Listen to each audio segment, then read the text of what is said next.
Yep. Give me a nod when you're ready. Like fourth. Shooters ready. Stand by.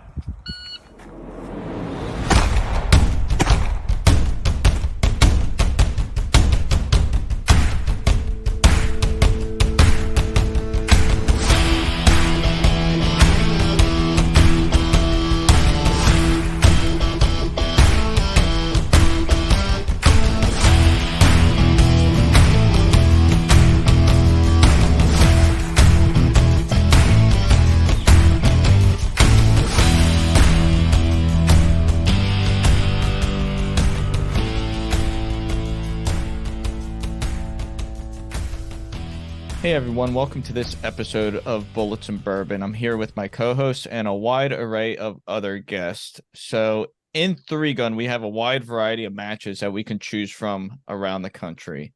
At times, it can be difficult for the newer or even sometimes the seasoned shooters to choose from.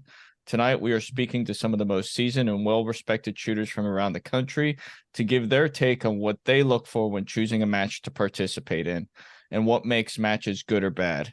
Tonight, we are bringing on George Dorbert from the Mid-Atlantic region, Kurt Gruber from the Southwest, Becky Yackley from the Midwest, and Matt Martini from the South.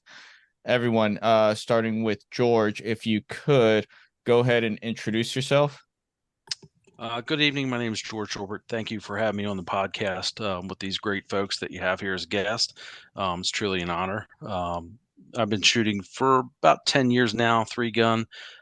Tech ops, a little bit of open the past 2 years, and I'm going to jump into modified a little bit here for Memorial and possibly Fall Brawl. But for the main part, just tac ops and open are the two divisions that I like to shoot for multi-gun.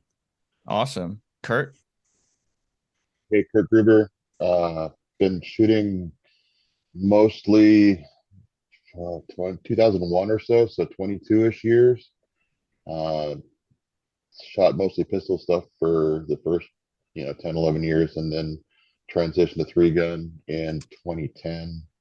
I've always pretty much shot open primarily, shot some tac op, shot some heavy. I really just kind of shoot whatever I have the most fun at, and it always comes back to open. I was a big open shooter for USPSA, and then 3-Gun open. Why shoot one gun when you can shoot three, and why not put dots on them all? So, Hell yeah. Becky? Unmute myself here. So I have been shooting since 1989, and I kind of typed out my little spiel based on your questions you sent us. But no, I've been shooting since 1989. I started shooting service rifle high power, and then NCAA small bore and air rifle air pistol. And then as our kids got older, we got back into USPSA. So we shoot IPSC, USPSA, 3-Gun, Bianchi or NRA action pistol, a little bit of PRS. And I don't know, that's what we do. Hell yeah. Matt? Matt Martini, been shooting 3-Gun since 2013. I primarily shoot tac. Actually, I've shot tac basically the entire time, except for this year. We shot heavy at Battle for the South, and then I'm making the jump to modified this year. So I've been working through all that. Shoot some USPSA, PCC when that first started coming out, and then I shoot PRS as well, and some sniper team matches around the country. Nice. No, I appreciate it. So I guess with the first question, we all have deeply personal reasons why we started getting into competition. Some of us military, and we wanted to use it to enhance our skills. I know that was me, Frank, and I'm sure you as well, Matt. But why did all of you start getting into competition shooting? And we'll start with you, Kurt. So for me, it was all about the competition part. I mean, the shooting was fun, but I was a football player in high school, and then blew my knee and couldn't, move on playing in college. Spent a bunch of years kind of looking for what to do to keep those competitive juices flowing. Did a lot of car racing and motorcycle racing and the kind of things that get you in a lot of trouble. Bought a pistol, and it had a USPSA pamphlet in the case. Said, hey man, this looks pretty cool. I went and shot my first USPSA match with a 4-inch barrel Kimber 45. Or sorry, 3-inch barrel Kimber 45, which obviously is not really appropriate for a 3-gun match. I remember we had a Texas Star. I'd never seen anything like that before. I left every mag I had on the ground and still had 3 plates on the Star. About 2 months later, I had a new $7,000 Dawson open gun and was hooked. So transitioned to 3-gun in the 2010 prime frame because, like I said, why shoot 1 gun when you can shoot 3? I've always kind of really enjoyed rifle shooting, and back in the day in USPSA around here, we shot 3-gun on months that had an extra Saturday, but it was 3-gun. It wasn't multi-gun. It was a 6-stage match. You'd have 2 rifle stages, 2 pistol stages, and 2 shotgun stages. So when I went to my first true multi-gun match, which was the 2010 LaRue 3-gun, and got to shoot that, I was pretty hooked. And getting to ring steel with an AR at 400 or 500 yards, and the things that we get to do here in Texas, and because of our big open terrain, is a lot of fun. And I just got hooked. And I love open because I love the gear race. So I don't not afraid of the whole trying to get the fastest gun, because in the end, I got 2 titanium knees. I'm never going to be the fastest guy, so I'm going to shoot whatever I have the most fun at. So, Becky? Okay, I forgot the question. um, Why did you start competing, and what's kept you around for so long? So I started, like I said, it was like 1989. My dad had just started gunsmithing for Krieger barrels at the time, so he did that for like 35 years. And when he started, all of us went and did a high power class with Jim Owens, who had been a former Marine Corps rifle team coach. And that's kind of where we started. And it was, it was fun. It was something to do with my family. And then as I progressed into it, and Mark and I met in college, and as our kids got older and we got sick of going to wrestling meets and swim team meets, and like we wouldn't see our kids, we'd be out there working all day and we wouldn't be with our kids. So we decided, let's just go shoot. So you're with them. Heck yeah. Yeah. Matt? I think for me it was 2011. I went to a USPSA match with a bunch of buddies, and I got my ass kicked. And at that point, the competitive nature of it was a very strong driving force for me to shoot and get better. And I did that until 2013. And I had people at that time, they were like, hey, you need to shoot 3-gun. You need to shoot 3-gun. I was like, no, I can't. It's too much work. Like, it's too expensive. I don't want to deal with it. And then I ran into Benny Cooley, and he was like, hey, we were doing a rifle pistol thing. He's like, hey, you really need to shoot 3-gun. Like, you'd be decent at it. And he showed me a loaded shotgun. And then I shot Duskin 2013 is my first match. And I've been hooked ever since, and then have just ran with it for the last 10 years. You've kind of dominated the Duskin match most years, haven't you? I do well at Duskin, yeah. Yeah, there's enough lifting weights to slow the younger guys down. So we'll go off of that old man strength, even though you're not that old. Dude, I just hit 40. Yeah, it's moving. It's coming. It is. Retirement's coming soon too. Can't wait. George. Matt, retire as soon as you can. It's definitely worth it. That's for sure. I got to laugh because, you said 40 and it's coming. Well, where do you get up there a little more? Everybody says when you turn 40, things start to hurt that never hurt before, and that's for sure. But I got into it because I had always played team sports, always competitive, no matter what it was. My wife's very competitive. We can play air hockey together and we come out with busted knuckles because neither one of us wants to lose. Same thing with mini golf. I mean, it's always a challenge no matter what it is. My whole family's been always competitive. And as I got older, my kids got into real serious and competitive sports. They were playing club level sports year round, and it, got that fire back in me to want to get out and compete and do things and have some time to myself. So I started looking around, and a lot of the guys from my local club were going to the FN match to help work the FN match back in 2013. So I drove down for the day, watched those guys work the match and watched some of the competitors, and I was just in awe of that. And I said, I've got to do this. So I came home. I told my wife, I said, hey, this is what I want to do. She said I was nuts, but I did it anyway. And I've been doing it ever since. But it was mainly just to get that competitive drive back, the camaraderie with all the different shooters, like being back on a team and doing the team sports and stuff like that. And I really just enjoy, no matter what it is, even if it's to go out and shoot like a 22 PRS match or anything like that. But I love the 3-gun community and the folks there, and that's why I like to do it. So talking about that team aspect there, George, is 3-man 3-gun one of your favorite matches? It's a good time, that's for sure. If you haven't shot it, you definitely need to come do that. I think Becky's been there with her boys to shoot that match. I'm not sure if Kurt's been up or not. He may have been there with Eric and the other guys from US Optics.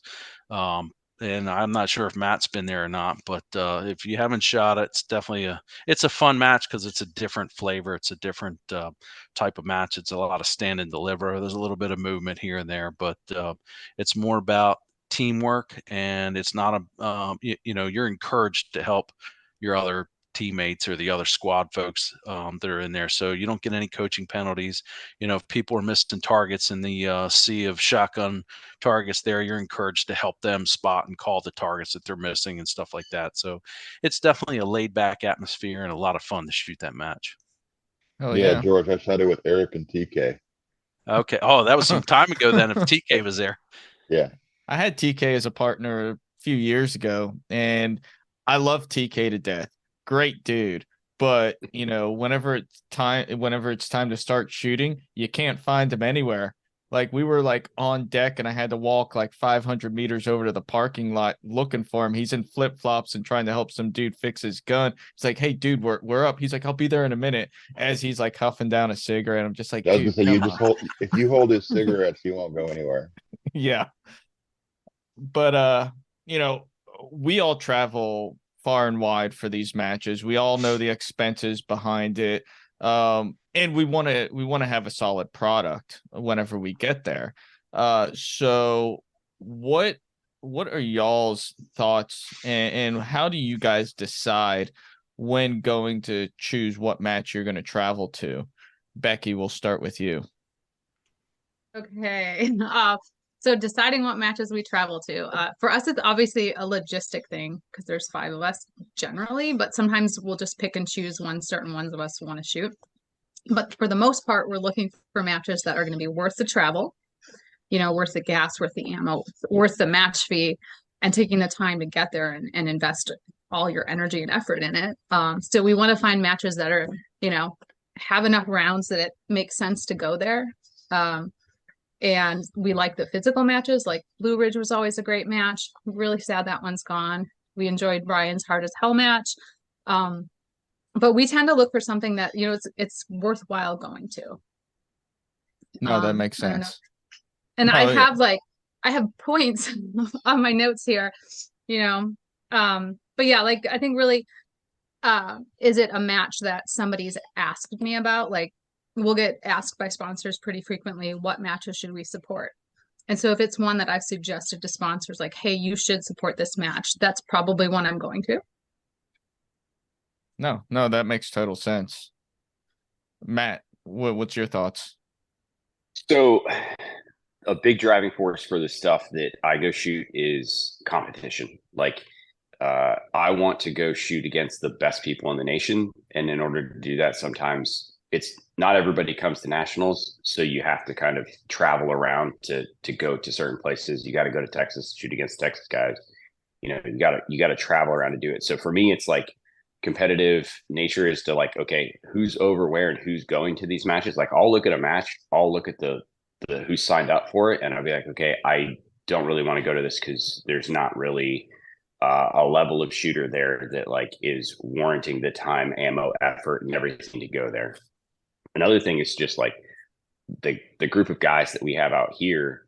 A lot of us will just get together and be like, hey, we're going to go shoot this match. And it's even if it's not a big match, we'll all go together and shoot it. So the camaraderie of the guys around here. And then additionally, basically it's word of mouth. It's like, hey man, have you shot this match? Like, after all of us have been in it long enough to where, like, if I ask Becky about a match or I ask George about a match, I'm going to get honest feedback about it if it's good or bad, and that will sway me one way or another whether I go to that match or not.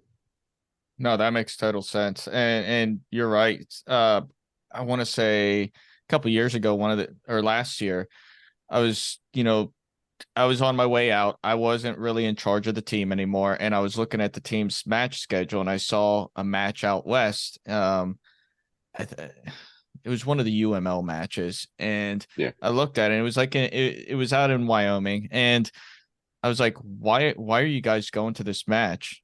And I never really got a positive response. Oh, well, our coach said we should go to this. I was like, well, why? Have you looked at how many people are in the match? They're like, no. I was like, there's 39 people in that match. So I was shot like, that match. Yeah.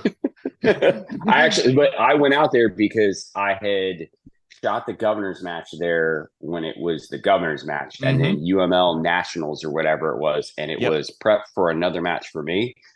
While there were only 30 people there, I knew 2 or 3 of the guys that were going to be decent, and there were going to be some friends there that shoot out west that I hadn't seen in a while. Yeah. And that makes total sense. It was worth it for me to go. But yeah, for them, it wouldn't have been worth it. Yeah, and I looked at it, I was like, I know why that match was chosen. It's because the coach is from Montana, and it's a chance for him to see his family. I was like, to go back, yeah. Yeah, I was like, I don't have a problem with that, but it has to be something worthwhile, because we did go shoot the Wyoming Governor's match, and it was a good match whenever we went there, but I just couldn't see them justifying the funds to travel all the way out there for, not a lot of people being there. No. George, what do you got? I try to plan at least one major match every year that I've never been to. That's my goal every year, is to shoot something that I haven't been to, and like Superstition Mystery Mountain match. In the past I've shot like Vortex Shooter Source, the Texas 3-gun championship when Kurt was the match director out there, Reveille Peak. So I try to go to a major match every year that I've never been to. Whether it's flying or driving, doesn't matter. My goal is to shoot that match for the year and try it out. I want to get out the Gen 3 gun out there and with Chad Francis and those folks and shoot that. I'd like to do the Jeff Kirkwall Memorial. That's on my list. So my goal every year is to pick a match that I've never been to and shoot it. Other than that, I try to pick matches that logistically I can drive to. So anything East Coast, Battle for the South, Tar Heel Challenge, Donnie's Pro-Am, Memorial, and now Fall Brawl coming up. Those are all East Coast matches. We're kind of limited on what we have in the East Coast now. Used to be a boatload of major matches around here between VIR, Peacemaker, and ranges like that, but those are long gone. So anything East Coast, I'm definitely going to be at. But I definitely every year I try to shoot something different that I've never been to, and that's my goal. So for me, that's what I want to do. It doesn't matter, to piggyback off of what Matt was saying. Matt likes to pick matches, and he knows there's going to be some tough competition there. If it's a major match, the heat's going to be there regardless. So for me, I don't look at necessarily who's going to be in the match. I just look at, is it a major match? Because I know that that there's a lot of great Texas shooters that are going to be within the Texas area or in that Midwest area. There's a lot of great shooters up in the Midwest area of Wisconsin, Minnesota. Those guys don't travel to the East Coast that much. They shoot primarily more over in that direction. So I know that, there's going to be great shooters. And I've made a lot of friends over the years. So, for me, it's like a reunion of seeing people once or twice a year. So that's what I like to do. You said something, George, and just kind of go a little different direction real quick. You mentioned we used to have a lot more matches here on the East Coast, and I'm not a believer in necessarily quantity over quality. I think you can get too many matches, and then quality can suffer. Do you think that was somewhat of the case? And do you think that now that we have a little bit fewer matches, we're getting more quality because the match directors are seeing participation go down and they're just trying to draw in a lot better competition? I don't know if it's a quantity versus quality thing. I think a lot of it is just the ebb and flow of match directors. The old Tar Heel Challenge before Donnie took over was done down at Woody's. It was a really great match, and then kind of started to turn into more like a rifle PRS match instead of a 3-gun match. The last year I shot it there, it was it was very challenging because the rifle targets for long range were in inconspicuous places. They were hidden in trees, in like V's of trees and the Y sections of trees and shadows and dark spots. And it wasn't a pleasant match to shoot for long range because you couldn't find targets. You had to hunt, and you kind of prairie dogged constantly on your rifle optic trying to find these targets and where they were located. So for me, that kind of turned me off. And I decided that I wasn't going to go back to that match. And then the following year was the last year for that match. So when Donnie kind of resurrected that match, I was really excited for it. And I shot it last year, shot it again this year. Donnie Flo has done a great job with that Tar Heel Challenge and bringing that back.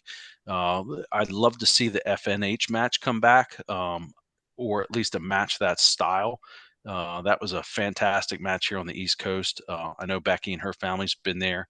I'm not sure if Matt or Kurt's ever shot that, but definitely a great match when Larry Houck was doing it. And something that it may be ambitious, but something that I would like to try to resurrect and bring back here on the East Coast, either at Peacemaker or VIR, somewhere like that, just to see if we can get that style of match back. For those who never shot that match, you didn't reset the ROs. There would be like 8 to 10 ROs on every stage, and those guys reset the entire stage. So all you had to do was shoot and worry about shooting. I don't know if we would be able to get that many folks to RO like we used to. That could be something that's long gone by now, but definitely that flavor and style of match would be something really cool here on the East Coast and need to bring back. I'll say real quick, as cool of a concept as that was with FNH, and I love that match. I shot the last one that they had. Speaking about having 8 to 10 ROs per stage, that's why it went away. That match was a deficit for FN whenever they put it on, which is unfortunate, but it was a great match. It's Peacemaker's a great location. Well, it was a great opportunity for them to really showcase and highlight their firearms that they had, because they had a lot of side matches and side stages, and everything on those side stages were firearms that they produced and things like that. So you got your hands on everything. So from that aspect, from a marketing standpoint, I think they did a great job with that. That's something you don't see a whole lot. Now you don't see a lot of demos and side stages where companies are bringing product out for the competitors to test and try out. And I hate to say it, but I always enjoyed that. I thought it was great. I like put my hands on different firearms and trying them out and see how they were. And the first time I ever shot was a dot was at FN. They had red dots on handguns, and it was a new concept then, and I thought it was great to try out there, and definitely gave me the edge to say, hey, I'd like to go to this in the future, and I would invest in this, versus saying, now I'll never try that because I didn't like picking up the dot.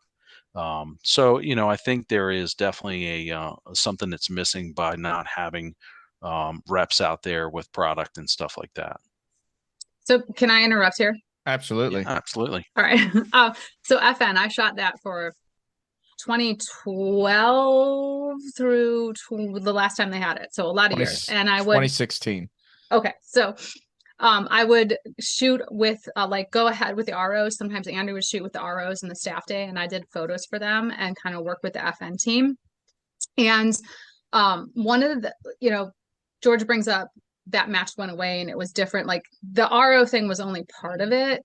That match had a different mix of how they did things. Like most of our matches, our big matches now, you're going to see like an all pistol or all rifle or all shotgun stage. And you're going to see kind of like, all right, Texas has got a fair amount of long range. Some stages, some ranges like Minnesota where they had multi-gun nationals, very much bay stages. The thing about FN that was really unique and predictable, I guess, was that it was a really good mix of rifle, pistol, shotgun all the time. Like you had a lot of shooting, and you also had nothing that I think the year Dave Savigny came and helped them some people were kind of grumbling because there was too much pistol. There was a stage that people could shoot all pistol. So there were always options, but there was a lot of shooting. And the match that I've seen, we got to shoot Battle for the South this spring, and that had the most similarities to FN at anything I've seen in a long time. So they had like good intensive stages where you got to shoot a lot of each gun, and that was something that I really appreciated. Hell yeah. So I think Jason's matches are kind of a lot like those old FN matches. I really enjoyed FN too. So I liked that was my first experience with the half day format. And now I don't think there's got to be a really good reason for me to go to a match that doesn't have a half day format. So when I'm looking for a match, I'm in a different place in life probably than I was when I first started shooting. I think the year my wife and I got married, I shot 14 majors. Last year, I think I shot 4. This year, it's my daughter's senior year in high school, so all of my fall majors got canceled because of high school football games. So I'm probably gonna end up shooting the 2 that I've already shot.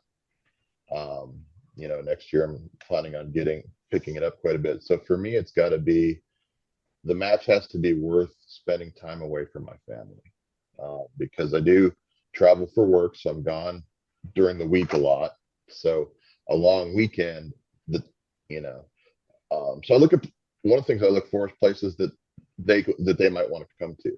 I'll look at the locations of the matches. I look at frankly, the reason of the match. I ended up at Memorial because of the foundation, and then loved the match.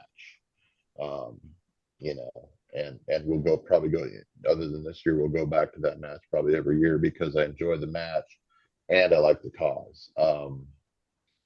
Being a match director probably took 15 years off my life. To me, I'll look at like the facility. I don't really like the big exercising matches. I never thought I'd quote Jansen, but I like to be a shooter, not an exerciser.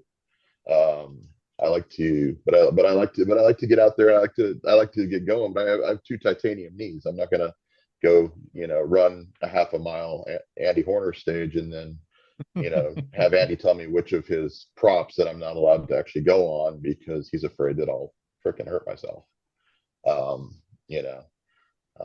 And I liked Blue Ridge. The one year I got to shoot it, it's only shot 2 days because it was 6 weeks before my first knee replacement. So I like to consider myself kind of a rifleman. So I like places that are going to have a lot of long range. That's, to George's point, I know the East Coast has lost a lot of matches, but man, I don't think anybody suffered as bad as we have in Texas. So we lost some really good matches because we lost the facilities. If you look at, Jim Smith's match, Fallen Brethren, while it had some difficulties over the years because he liked to hide targets, it really still was a fun match. And you'd have you'd go out there and it was a rifleman's match because Jim wanted to turn everybody into snipers. You look at Jeremy Moore's match up in Triple C. And that the shooter source match up, losing that range was a huge hit for the whole community. So suddenly I used to be able to go to 6 majors without leaving, Texas or one adjacent state, and now I have 2. So the other big thing I look at is if I can drive or if I got to fly, because obviously I got to fly. It's a whole different logistical issue. The nice thing is I fly for a living, so I've got all the points. So I got 2 70-pound bags, so I don't need to worry about stuff like that. But still, that adds cost that a lot of people don't factor in. The airline, the airfare, the rental car, the hotel. So that's, those are kind of the things I look at. I am, after this, going to add George's suggestion though and try to start shooting a new match every year because I like that. I never really thought of it that way, but there's a lot of great matches that I want to shoot that I haven't able to. So that's kind of probably something I'll start looking at going forward. Oh, Can, yeah, can I add to what Kurt was saying real quick? absolutely. I got lucky that year that I went out and shot Kurt's match when he was the match director there at the Texas Three Gun Championship. Because not only did I shoot that match, but then I got to shoot the Vortex Shooter Source, and I love shooting in Texas. Like he said, it's a lot of long range. And when that Triple C range shut down, that was like devastating because I Oh kept yeah. thinking, well, where's Jeremy going to go now? And where's he going to take that match to? And then there was like a 2 or 3 year hiatus where nothing happened. And, and now he's trying to bring that back. But a lot of those folks that shot that match, I think, haven't caught on to what he's trying to do now. Cause I think he's trying to do something in March, if I remember correctly. And I just can't remember. Is it the big Well, Texas 3-gun or something like that? Is that what it's so called now? so he's got the big Texas 3-gun, which I'm hoping will catch on more. It's down by Houston, but I don't think the facility that it's at isn't anywhere near the quality of the facility was at Triple C. Yeah. I think the closest thing to what he did at Triple C is what him and Aaron are doing at Reveille Peak with the Vortex Texas Shootout. That is kind of a cross, but I would say it's kind of a cross between Jeremy's old matches and Blue Ridge. Right. Yeah, that I got to say that if you never had an opportunity to shoot at Triple C, that was probably in my opinion, the best range I've ever shot at. Oh yeah, I mean, Just because unbelievable, you could shoot unbelievable. you could shoot a great 3-gun match, and then when you're done, pull out your bolt gun and go over and shoot out to 2,000 yards. Yeah, You know, it was fantastic. So we've all been to matches where we've had mild frustrations. It could be simple administrative issues from not having proper layouts of the range and stages not properly marked, safety concerns, poor communication. It's too simplistic, or on the other side of the spectrum where it's too technical and difficult. What are some things that you would say frustrate you the most? Matt, we'll start with you. The things that frustrate me the most at matches. One, when I show up to a match and the build quality and or the stage design is not what I would expect from a major match. It didn't have a lot of forethought. It looks more of like we're also sort of spoiled down here as Jason builds our local matches, so our local matches are of very high quality. So like I'm a bit skewed in that realm, but you can go to a match and see that either they've put thought into the stages and the stage design, or they're just like, hey, yeah, this is here and you'll shoot this, and this is here and you'll shoot this sort of deal.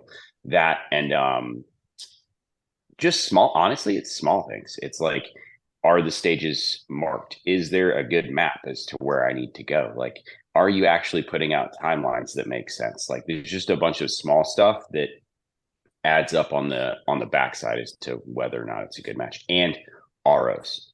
Like, I've been places and there are ROs that are just straight assholes. And it really puts I went to Utah and I had a guy try and DQ me for something that was practically impossible to do. And it was simply because he just had a bad attitude. And it was one of those things like, okay, like, yeah, the match was all right, but did I have a great time? No, because this guy sort of ruined my experience for me. But it is what it is. George? Oh man, I have a whole bunch of things here. Like Matt was saying, fair to do the admin legwork. So if you're not communicating with the shooters ahead of time, that's very frustrating, especially the folks that are flying, because they need to ship their ammo. So where are they shipping their ammo to? Are they shipping it to a range? Are they shipping it to the company that's doing the FFL work for all the firearms on the prize table, that kind of stuff? Posting the round counts ahead of time. And if you change your stage layouts, post the change in the round counts. If you tell people, hey, there's going to be one slug target, and then all of a sudden you add 5 more slug targets and people show up with a box of 5 slugs for that one target, you got some issues. I agree with ROs. If you don't have really good ROs or consistent ROs, that's definitely a match turnoff. I watched a gentleman trying to call long range with a pair of binoculars that, I don't think he could see 10 feet. And he wasn't consistent with them. And that was frustrating because, we're watching through spotting scopes and this guy's not calling the hits, and we offered the spotting scopes and he wouldn't take them. not providing the tools that the RO staff need, making sure that they have pasters, good spotting scopes, lunch and snacks for your ROs. That's kind of frustrating because if they're not happy, the competitors aren't going to be happy, because they're going to be grumpy and they're going to kind of take it out on the competitors. Um, Stages that are backing up due to inefficiency. I shot a match where it wasn't a full match, and instead of having a ghost squad in between the squads, the match director decided he was going to have everyone shoot 4 stages in this zone, and then the following day shoot the other 4 stages in another zone. So it took us 7 hours to shoot 4 stages because we kept backing up with the squad in front of us, and it was very frustrating. Um, that was, to me, that's an inefficiency thing, and I don't know if that's just due to match director experience, but we made the suggestion early on, hey, let's split up and have a empty squad in front of us or an empty stage, but he wouldn't do that. To me, I haven't been back to that match because of that, and that's a drivable match. I'm definitely not going to do that again. But competitor equity is a huge one. As a lefty, I complain all the time about stuff.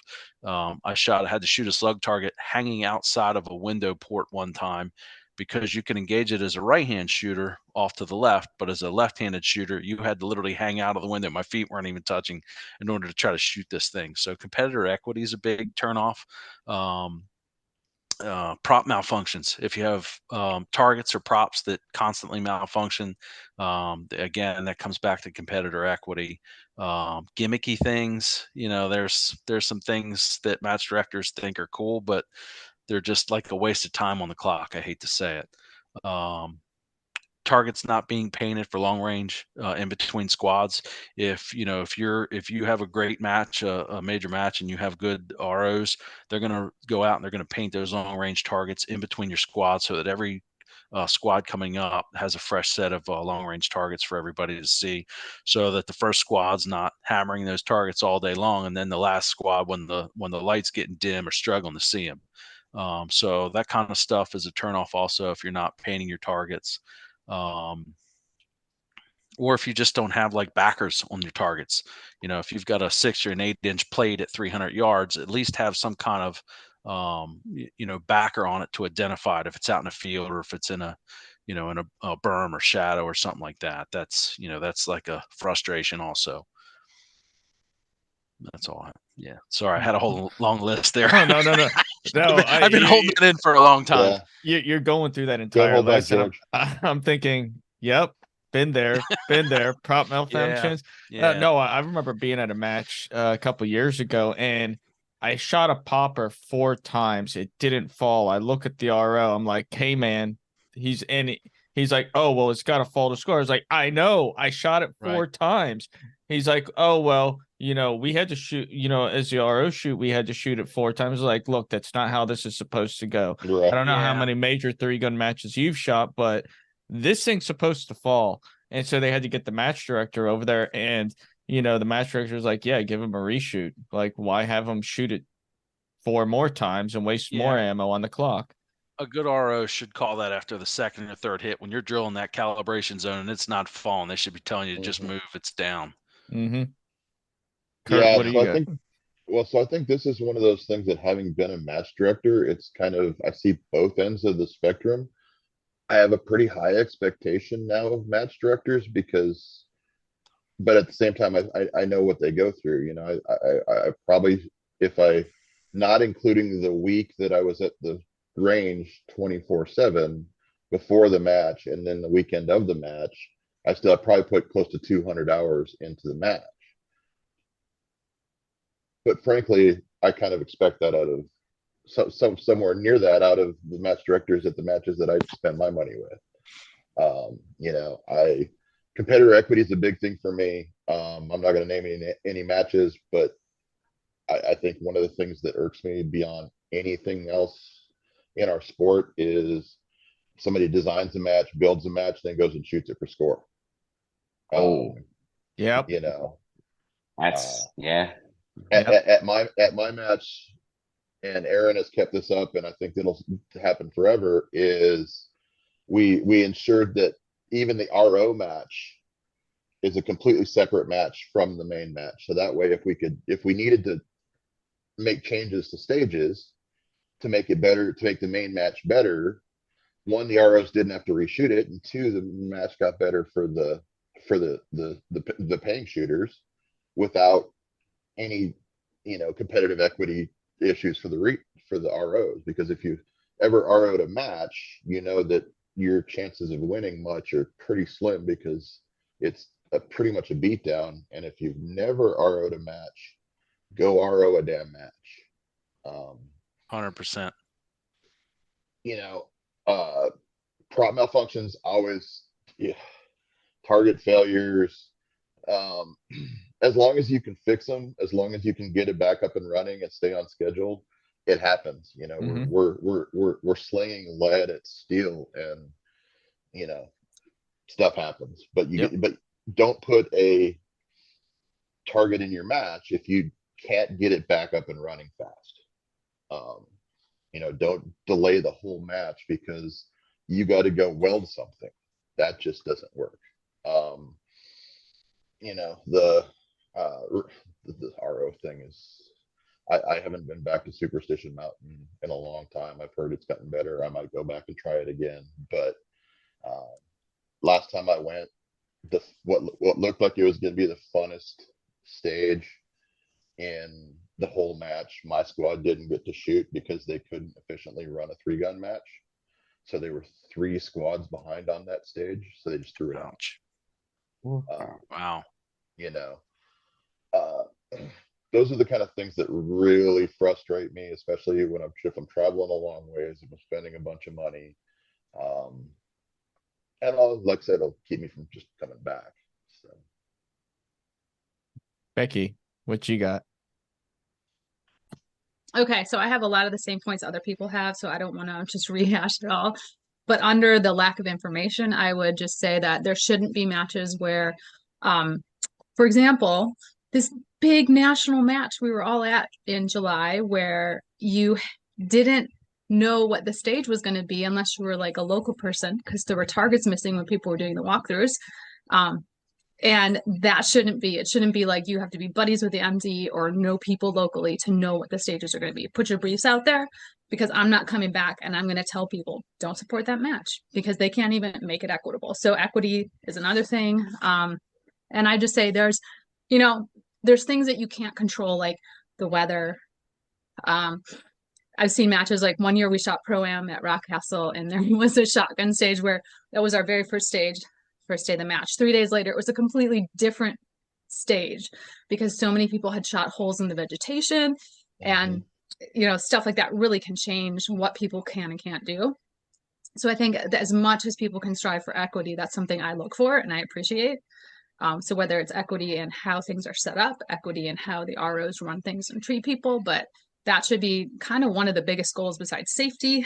And that's another one. Like if you have people saying, well, you can't do this from here, and they're arbitrary with the safety. Like I was at a match where there was a shoot through and somebody hit a steel with a rifle because nobody looked for shoot throughs. And while they didn't penalize the shooter, that's a danger because it was pretty close. Right. So stuff like that really should be looked at. And then I'd say like the MDs getting involved. That was something I appreciated about FN when Larry Houck was running it, because he wouldn't hesitate to say, hey, it's going to rain. We're all going to shoot one more stage. Everyone show up or show up early or whatever. Like just own it and change it. Doug Koenig did that at his PRS match last year. And there was a stage where we started the match. We're like on our first or second stage. And he just said, we're throwing that one out. It just ran too slow. So everyone just skip it and go. And like he owned it. And he made the call early enough that it actually helps, instead of waiting and saying, well, we can't do anything about it now. So MDs that are proactive, I really appreciate that too. Yeah, like we did that a couple times at the Texas 3-Gun Championship, where we hated to throw out a stage, but it just, the one year we had a stage with like 100 clays, and it wasn't 100 clays, it was 50 clays, 60 clays. And it just, it was having problems. The throwers weren't working, and we were like, go shoot it for fun if you want to, but it's out of the match. sorry to jump in. The other thing that really gets to me is contingency planning. Becky, because Becky mentioned weather, and you're right, you can't control the weather, but You damn it, can't have a backup we've got plan. Yeah. we've got Have a plan. you've got a weather station that you carry around with you all the time these days. Have a backup plan. Have a plan for if you see it's going to rain on Sunday, do that. Shoot an extra stage. You know, don't be afraid to, shoot as many people through a stage as you can. But at the same time, I've also been the victim of shoot an extra stage, and then I'm the shooter, and it's dark and I can't see any targets. I said, "Well, you got to shoot the stage." I'm like, "Bro, I can't see the targets." So, And that, I yeah. think that, to interrupt you again, that goes back Yeah. to like the ROs and equity. So that's one of my other points about equity was just range officers, like it takes a lot to go do it. You don't have as good a match when you do it. I liked how FN and certain matches do have a separate shoot for the staff, because then there's no worries about equity and they can kind of fix and tweak things. But like you'll get matches where you go, okay, that guy doesn't have the bandwidth to call long range. If you don't have a scope, if you don't have the proper tools, if you don't have someone who can actually do it, get somebody else. And I think being, professional about how you select who's going to work where is something that match directors should pay attention to. Even if I know it's hard. I know that there's people that are like, hey, I can't get enough staff. It'd be nice. It's nice to hear the criticism, but they don't have the staff. But pick whoever's your best person then, or tell squad mates or the next squad something. Find a solution. For some of the matches that have been around a long time and that can't get the proper staff, I think it is a telltale sign of the quality of the match director as well. If you can't get the staff, it means maybe you're not doing something right. Whereas other matches that like they have a wait list for staff, like maybe you should talk to that match director and, hey, what are you doing to take care of your staff to have them come back time and time again? How do you run things and build your model off of that? I think that's something to look at. FN did that with their matches because they would they'd pay for their meals, housing. They had a separate banquet for them. They did a lot for them, and that was a good thing. Also, why it cost a lot, and maybe the company looked at whether they're going to continue the match. But like for me, I know that part of my match fee goes to pay for targets. Maybe there's a fee for the range or whatever. If there's part of my match fee that goes to the ROs, I'm happy with that. So they should be compensated. Yeah, Texas 3 Gun always paid for the ROs, lodging. I did that. Aaron has kept that up. Aaron gets a pretty good staff every year. They have a completely separate banquet and everything like that too. So no, it's Can I- awesome. Yeah, Can I go add ahead. to that real quick? Yeah. Sorry, Matt, if you were getting ready to say something, sorry. You good, I buddy. worked that FN match for 3 or 4 years straight. And it really set the bar for me on what was required as an RO. But then how you take care of your ROs to make sure that they come back. We had repeat ROs that would travel from all over. A friend of mine traveled from New York all the way to West Virginia just to work that match, and you're committing a week of time away from family and away from work, vacation time. But like Becky was saying, Larry took care of the ROs. So all the rooms were paid for the ROs. Lunch was provided every day for the ROs. There was a small banquet dinner for all the RO staff with some random prize draws that was done just for the RO staff. And then the RO staff was also included in the main match prize table as well. But that was a humongous match, major match that it seemed like at the time every company in the industry was supporting that match with product and everything else. So Larry could afford to do that. But also Larry had the business model that he was taking the competitor entry fees and he was turning around and he was investing some of those entry fees back into these sponsor products and these companies by purchasing more product from these companies to put on the prize table. It wasn't unheard of to have 60 firearms on the prize table for that match. I mean, I've never seen a prize table that deep. If no one's ever been to like in the heyday, Yeah. it was crazy because there'd be like just guns everywhere, tables and tables of guns. I think the last year they did it, I think it was a $500,000 prize table alone. Like that you'll never see that quality of prize table ever again. Well, Right. Yeah. I won't say you won't ever see it again, but in the near future, I don't think you'll see that. Yeah, and and I don't know if FM was there to make money off of that match. I think they were there more for the return of investment of getting their products in people's hands, Right. because a lot of the profits were turned back into prize table product and purchasing from these companies that were donating, and I think that's why Well, so many of them supported the match. and I got to jump in here because I know that there's a few matches that maybe do, but the the myth of profits when you're running a match is, What profit? I mean, Yeah, a lot. exactly.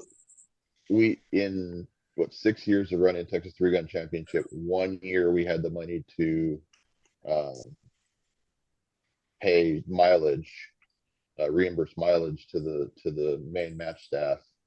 Um, and then the last year that I was involved with the match, that was, uh, one of the reasons I got out of it is it was a month after the match before we knew for a fact that Aaron, Brian, and I weren't going to have to write checks out of our personal bank accounts to cover the last of the bills. Hmm. So, Yeah, all really great points. So for our next question, you guys have talked about some of the criteria that make a good match, and just out of some of the things that you guys have talked about, location, the terrain of the range, the stage design, the heat, that's something that Matt, you mentioned, balance between all three guns. Is there a match where all that came together for you guys? I'm essentially asking you, like, which match experience has been your GOAT experience over all your time shooting? And Kurt, we'll start with you. I've got probably 3 or 4, matches. The first time I actually got to shoot the Texas Three Gun Championship, after I stopped running it, and the year after, so I guess it was 2019. Because 2018 I got my knee replaced, so I didn't shoot any three gun that year, or actually it was, yeah, anyway. So, and then the first year I shot Memorial, I mean, that was probably one of the top 3 or 4 matches I ever shot. And then I think probably the other one would be Benning 2010. Because I actually came home from Iraq. My family was like, "Why are you coming home for Thanksgiving and not for Christmas?" So I told them that's when I got R&R. I didn't tell them that I was coming home so I could go to Benning. And then they happened, seeing them was a side effect of that. But for me, it's the places, it's the people, it's the stage design. Getting to shoot places like the Griffin Group, getting to shoot on base at Benning, that's cool and it's fun. And even if it's not the best match, because I'm not gonna say that every Benning match I've been to has been the best match. A few of them have been okay matches, but the fact that you're shooting on Benning, and that it has a cool factor.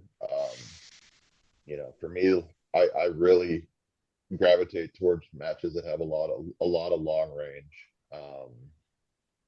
So a lot of my favorite matches don't exist anymore, because I really loved the Vortex match because there was a ton of long range. Don't get me wrong, it was often hugely frustrating when you got targets from 300 to 700 yards in a 25-mile-an-hour crosswind, and you're shooting at 223. But you know what? It was still fun. So, Gotcha. All good points. I realized that I just went out of order. So, George, that was yeah. supposed to be you first. My bad to both of you. George, we'll get you in, and then we'll go back to the original order. Actually, we'll slot you in first on the next question. But It doesn't matter. It doesn't matter to me. But It don't yeah, matter. George, goat matches. I'm sorry. So just so I'm on the right track, are these the things that are the good about the matches that we like? Like, what matches That have question. brought all these good factors together for you? Oh, like the legacy match type stuff? Or Just matches where everything kind of clicked, right? oh, Run well, okay. like yeah. The FN match, I hate to keep talking about that, but that was fantastic. The Vortex Shooter Source, Jeremy did a great job with that. If that match was still going on, that would be on my match list every year. And even though it's it's a flight for me, I would definitely shoot that again. Um, I really like the Tar Heel Challenge that Donnie's done here on the East Coast. I love all the matches that Jason Barley's involved with Fall Brawl, with Battle for the South, and him running the stages designs for Memorial. The Memorial match is fantastic, just because of the atmosphere that it has. We talked about props and stuff like that. There's not many places where you can win a raffle to get in the side stage and shoot out of a mini bird and run a stage shooting from a helicopter. I just watched some video from the Generation 3 gun where these guys shot on some kind of like coal or trolley car or something like that. And I thought, man, that's pretty cool. I want to do that. The reason I shot Blue Ridge was because they were shooting out of a golf cart. And I said, hell, I want to go to Blue Ridge and shoot out of a golf cart. I mean, I thought, geez, where can you go do that? That was pretty freaking cool. So those are the kinds of things that I like, and I want to go do stuff that's cool that you can't do somewhere else. Yeah, good points. Becky? Sorry. So I think like FN was a great one. I loved that match. We enjoyed the hard as hell matches because there was a lot of shooting. Right now, I think the match I enjoyed the most this year was the Battle for the South. Because you had some unique things, like you got to shoot on the back of a trailer that was being pulled. Right. That was pretty fun. So I think things that have something unique that gives you a chance to do something different than you might do at a local match or at a range you're used to going to. I don't know. Texas 3-gun's a big match that we've been going to. It's pretty fun. I want to tell them to stop shooting off that one big rock. It's getting old. But yeah, I honestly like any of the big matches that are run well, there's, yeah. Yeah, it seems like you guys have mentioned a lot of the same matches and seems to like be a level of concurrence. Matt, we'll go with you. The two that really come to mind is 2014 Surefire. It was 12 stages. It was ran very well, but the stages were all the different flavors of 3-gun. You had bay stages, you had natural terrain stages, you had Ironman stages in there. You had to do, normally you'd have to travel around the entire country to be able to see all these different styles of 3-gun that are around, but this match had all of them. And I haven't been back since, but I have heard it is not the same flavor as it was. But that, as when I first started shooting, I was like, man, this is really awesome. I get to do everything in all of these other matches, because I never got to shoot Iron Man. I missed it. I missed Blue Ridge. Happens to be on the weekend that I got married, so it's my anniversary weekend. So I never made it to that one. With work scheduling conflicts, it's hard for me to hit some of these things. But that is a match that when I first started and got through, I was like, man, this is what a match should be. And then currently, Memorial 20 clicks for me for like a very well run match, and the level of talent that we had at that match superseded any nationals that I had been to at that point. Like, you had the heavy hitters show up and everybody was there, and that's what made it worthwhile for me. Well said. So probably be a little bit of overlap with this next question, but there are some legacy matches out there that have been around a very long time that fill out almost instantly. So what is it about these matches that's drawing everyone in? And do you all personally feel like some of these legacy matches have maintained a level of quality that rates that level of attendance? George will give you the first on this one. I think consistency with the match directors, with the RO staff. That's why I think a lot of these matches draw the shooters in right away, where people are sitting there refreshing their computers to make sure they get in this match, because they know that the match is going to be ran well. They know that they're going to enjoy themselves, and they know that they're getting their entertainment dollars value out of that match. balance of the natural terrain versus base stages is always a key. If you're heavy one way or the other, you're gonna, folks are not going to be interested in returning. But if you have a good balance on that, that the people will show up, because some people may be super fast in the base. Some people may make up their time on long range because they're not as fast moving. Like Kurt, I've got a bunch of titanium holding me together, so I don't move as fast in the short, small bays as well as I can, making up some time on long range and stuff like that. Um, Props that are unique, like we talked about, Matt brought up about Iron Man. I watched the video on YouTube of these guys being suspended from this big zip line shooting pistol, while they're zipping down this line. And I said, I've got to go do that match. I don't care if it's the only thing I do the entire year. That's what I want to do. And then they didn't have it the following year. And then I got excited because they were going to have like an East Coast version. And then something happened. I'm not sure what happened, but Travis, basically canceled that match. I got to jump in real quick because I remember seeing that zip line, and I remember seeing a video of James Oliver being strapped into that zip line, and it had to be the funniest thing in the world. Yes. Now I'm gonna have to go look for Jimmy hanging off of Yeah, that Big thing. Jimmy on that zip line was, yeah.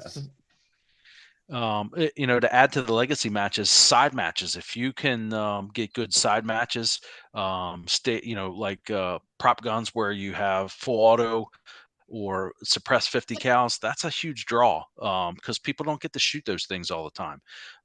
So one of the things that, like, I'm fortunate in my local club because IWI is kind of in our backyard, and Jeremy Gresham will bring, full auto Tavors or full auto Galils, and we get to have those as like a stage gun.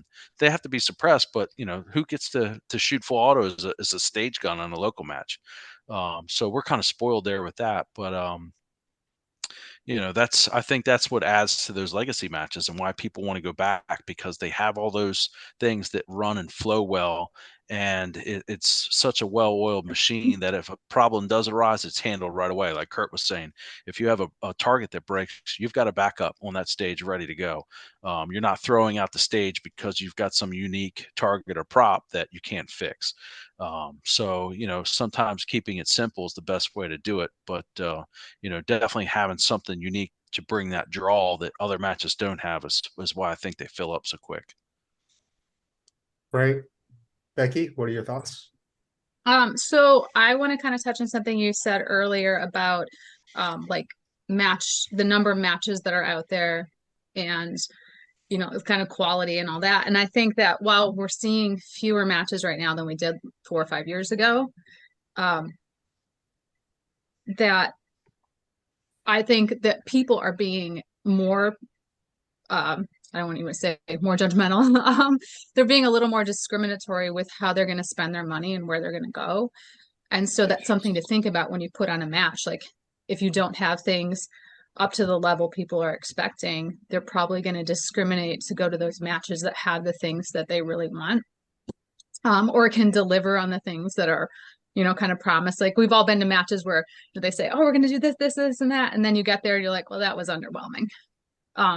So I think that, I don't know, for me, I'd say, like, I'm looking for matches that I know are going to be solid, and I'm actually going to get to do what I think the match is going to be, and not really take a risk on maybe this will be a good match or not. And for everybody who's saying they wanted to shoot Iron Man, we've never shot it, but I've shot at Parma a lot, and it is dusty, and I don't ever want to go back there. So yeah, good points. Yeah, you want the time to be worthy of you want the match to be worthy of your time and your money and all that. Yeah. So a lot of effort. Matt, what do you think?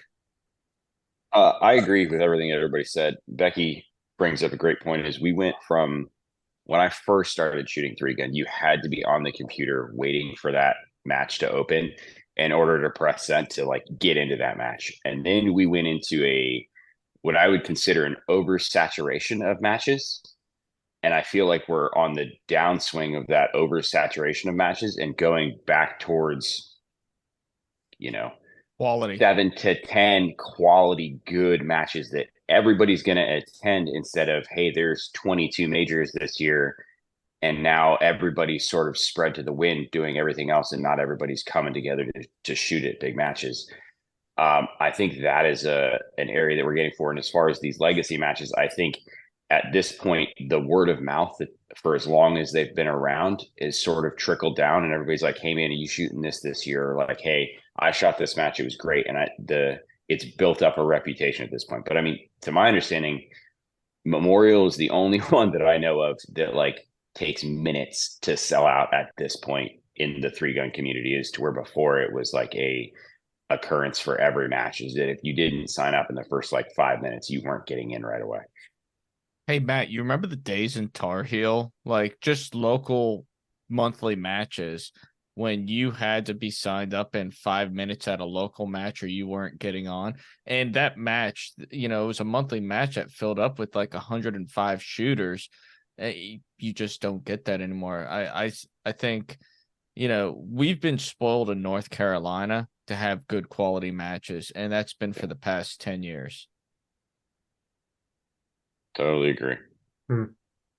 Matt, the OG Tar Heel match when it was a Woody's was the same way. You had to sit Yeah. and keep No, that's refreshing to sign up for that. That's what we're talking about. Yeah. That's what It's that's the- like. Well, I'm from not what talking I the monthly. I'm talking their Oh. major match. Yeah. Oh, yeah. Right. That was the match before the match. I mean, uh, I think the first match that was ever like that was Benning. Uh, Benning would fill up in seconds. I remember that first year I was so bummed that I didn't get in, and then Linda was like, "Yeah, you're in Iraq. You automatically get in." I'm like, perfect. you know. So I think getting into Memorial, getting into Texas Three Gun Championship. I don't think it was maybe 10 minutes this year, 5 minutes, but it filled up pretty fast. I think there's a lot less people shooting though now. There's a lot more shooting disciplines that are drawing, where three gun I think is slowing down a little bit. PRS is picking up, especially now that you can go out and have a blast shooting rimfire PRS and shoot a freaking major match on, 300 rounds of 15 cent a pop ammo. Um, it's so. Uh, I don't think it's.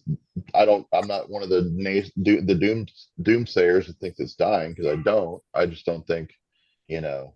I I don't know. I'm gonna continue to shoot the great matches. Gonna try to set out some new ones, but I don't think that. I don't think Aaron's going anywhere. Aaron, uh, I don't think Memorial's going anywhere. I think those legacy matches are going to be around for a long time, frankly, as long as the match directors want to do it. I mean, because like I said before, being a match director is the hardest friggin' job for no money that there is. I think it takes a good support network as well. I think a mark of a good match director is having, them not taking everything on by themselves and allowing others to help them. The match director can't handle sponsorships. And you see some will do that, hey, I got everything, don't worry about it. And then it hurts the match as a whole. You have to have a team. I mean, it was, me, Aaron, Brian, Garrison. Brian and I stepped back, but then Aaron replaced us with, Jared Halbert, who owned Technical Games for a while. He brought in Steve Lee. So you can't do it yourself. Even, Aaron's blessed in that his real job is playing with guns. So, he doesn't have the job that he has to, the 9 to 5, and then, oh yeah, now I got to call a bunch of people. Matt, I was going to add to what Kurt was saying, and I was thinking about it when he brought up Linda's name. In order for a match director to be, proficient, he needs to have a great support staff. And Mhm. ladies like Linda Chico, Sandra Orvig, these people who are doing the admin work behind the scenes, they're the Absolutely. ones who are doing a lot of the heavy lifting as well, and they keep that match flow going because they're doing a lot of that admin work. Anyone who has done the sponsor coordinator job, hats off to them. I did that at a local level for like 5 or 6 years for a point series, and that is a relentless, unforgiving position like match director. It's a thankless Mhm. position. So, anyone who does that, hats off to them. And then again, what really makes a great match is your RO staff. I think if you have a consistent RO staff, we're fortunate here on the East Coast, and I'm sure the guys in Texas and the folks in the Midwest are the same way. There's a core group that kind of works these matches that they're at every major match, so they're going to be consistent. They know the rule set. There's no question on you know calls and things like that because they're so proficient at their job. You don't have to worry about, are they doing the wrong thing. And you don't have to have 10, 20, or 30 great ROs. You just need to have 8 or 10 great CROs who can Mhm. manage that span of control. I hate to use like an incident command thing, but you got to have some kind of command structure. And if you have a CRO who can manage those other 2 ROs on the stage, that's all you need. You don't have to have 10, 20, 30 competent ROs. You just need 8 to 10 good CROs to really make that match flow. And again, that adds to the legacy matches and why they fill up so fast. Yeah, very good point about just match administration. At this point, we've talked a lot about, what we love about matches, some of our pet peeves, some of the really great ones out there. What's a bit of advice that you all would give to upcoming three gunner who wants to go out and try their first major match? Becky, we'll start with you. I'd say talk to people who've shot the match before, reach out and ask people, is this worth traveling to? Find out the little idiosyncrasies of it. I just shot a match that a friend's been asking me to shoot for 6 years, and it was out at Parma, and I knew it, and it was a really fun match. Like if anybody ever gets to shoot the Parma team match, it's the only other team match that could even come close to anything like what Dean DeTurk did up there in Pennsylvania. But it was different. Like anything goes. Like we shot our pistols twice. Everyone was using PCCs. It was really fun, but it was Parma in the dust.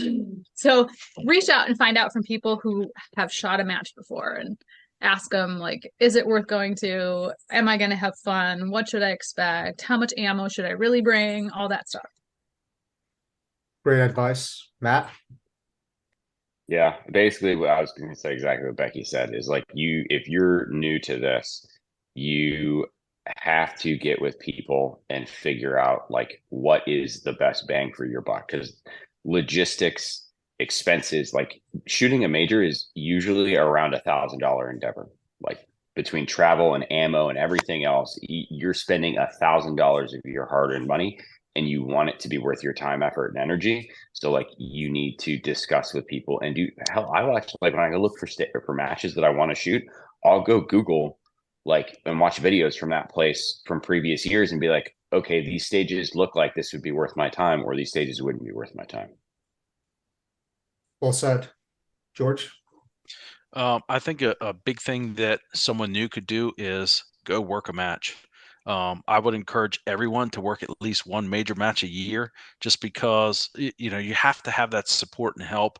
And if everyone kind of works a major match a year, they're picking up that slack and they're help shoulder that burden of ROs burning out. Because like Kurt said, I've never shot a match that I've worked and shot it as good as I have as being a competitor.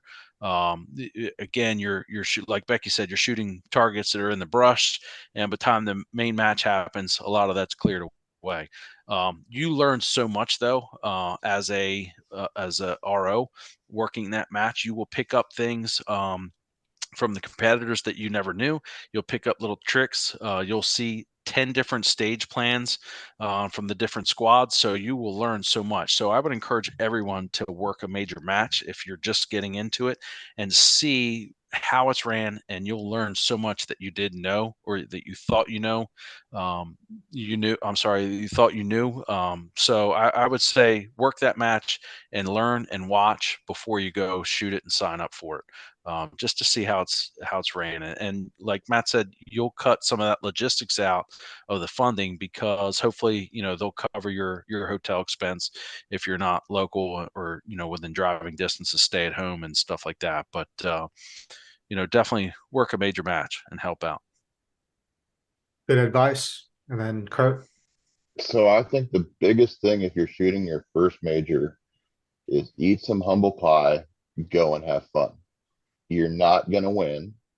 Um, but what's unique about this sport versus any other sport is take a look at the squad list and get, especially if it's a half day format, get on the opposite squad of a Jerry Michlik, a Matt Martini, a Becky Yackley, a George Dorber, get on the opposite schedule so you can go watch them shoot, you know. I was blessed early on when I was shooting a lot of 3-gun because Aaron and I would travel together. And so I always ended up squatted with Jerry and Kay. And I would sit there and I would soak in what I could learn from Jerry and Kay. Well, anybody can go to a match and go up to Jerry Michalik and talk to him, and he'll just, he's a good old boy from Louisiana. He's going to shoot the breeze with you. But then you can go watch him do things that you're never going to be able to do, probably. And you're never going to be able to go drive, with Max Verstappen. You're never going to be able to go throw a football around with Tom Brady. But in this sport, you can go out, you can rub elbows with the greatest of all time. You can rub elbows with world champions. Go watch Josh shoot. And really learn from them. So. Matt, did you have anything else? No, I No. didn't. Oh, Wrong, Matt. yeah. It was bound to happen at least once, right? Yeah. Made it this far. Damn But it. thank all of you for joining us and sharing a wealth of knowledge. For me, I haven't shot. Actually, no, I've shot Duskin, so that would be a lie. But I haven't shot as many matches as you all, and just listening to your experiences and how you see the 3-gun major match, I guess, scene has been really helpful. I mean, there's not really like a cohesive entity anymore, so it is all word of mouth and social media. So again, we appreciate all your time. And Matt Gunlock, do you have anything else? I don't. I just want to say thank you all for coming on. This is a wealth of knowledge for even me and Frank. It was great because George and I have even talked about, hey, maybe next year or the year after that, let's put on a match, and we're considering it. And this is something that we could take forward and putting to use. So thank you. But to our listeners, thank you. We hope you really enjoyed this. If you do have any questions about anything you've heard, please reach out to us. If you have any questions for any of the guests that we had on tonight, let us know. We'll get you in contact with them. Other than that, thank you and have a good one.